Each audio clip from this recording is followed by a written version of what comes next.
4 දිනෙකට කන්න පුළුවන්, ඒ වගේම අඩු වියදමින් හදාගන්න පුළුවන් රසම රස බිරියානි රෙසිපි එකක් තමයි මම මේ අරගෙන ඇවිල්ලා තියෙන්නේ.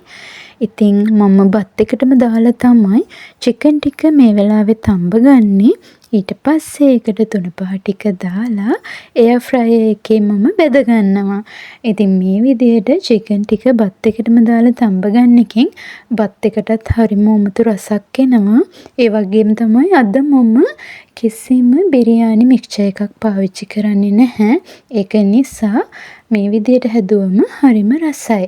ඉනසාල් කරාබුනේටි ටිකක් තෙලට දාලා ඒකටම කුරුඳු පොතු දෙක තුනකුත් දාලා ඒ ටික චුට්ටක් බෙද ගන්නවා. ඊට පස්සේ මම බීලුණු ගෙඩියක් චූටිවට කපාගෙන ඒ ටිකත් මේකට එකතු කරගන්නවා. ඒක ටිකක් හොඳට බැදුනට පස්සේ මම මේ එකතු කරන්නේ 3-5.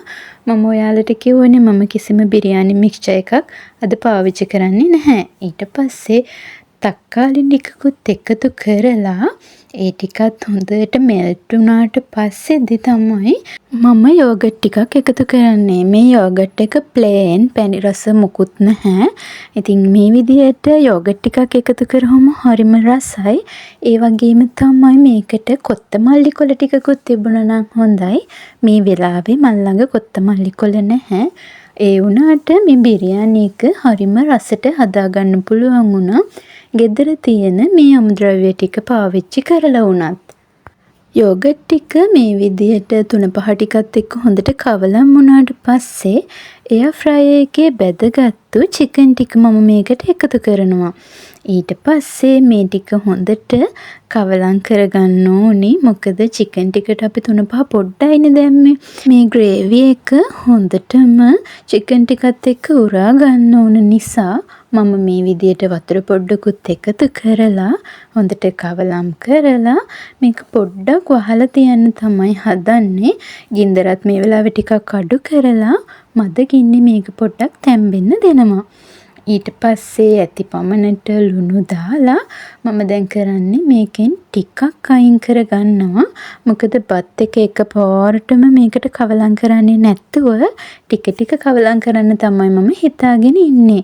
මොකද ටිකක් ලොකු ප්‍රමාණයක් හදන නිසා මේ මික්ස්චර් එක බත් එකේ බත්වල හැම තැනම වගේ කවලම් වුණාම මේ බිරියානි එක අපිට හරිම රසට හදාගන්න පුළුවන්.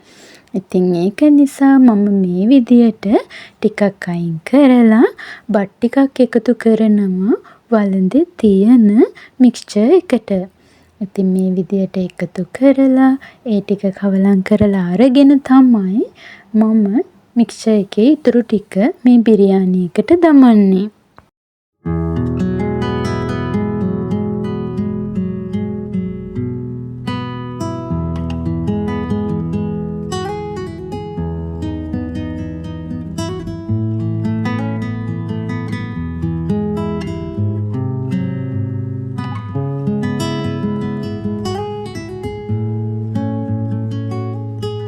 ඔන්න දැන් බිරියානි එක හදලා ඉවරයි. මම මේ එකතු කරන්නේ තම්බලා බාගෙට බැදගත්ත බිත්තර.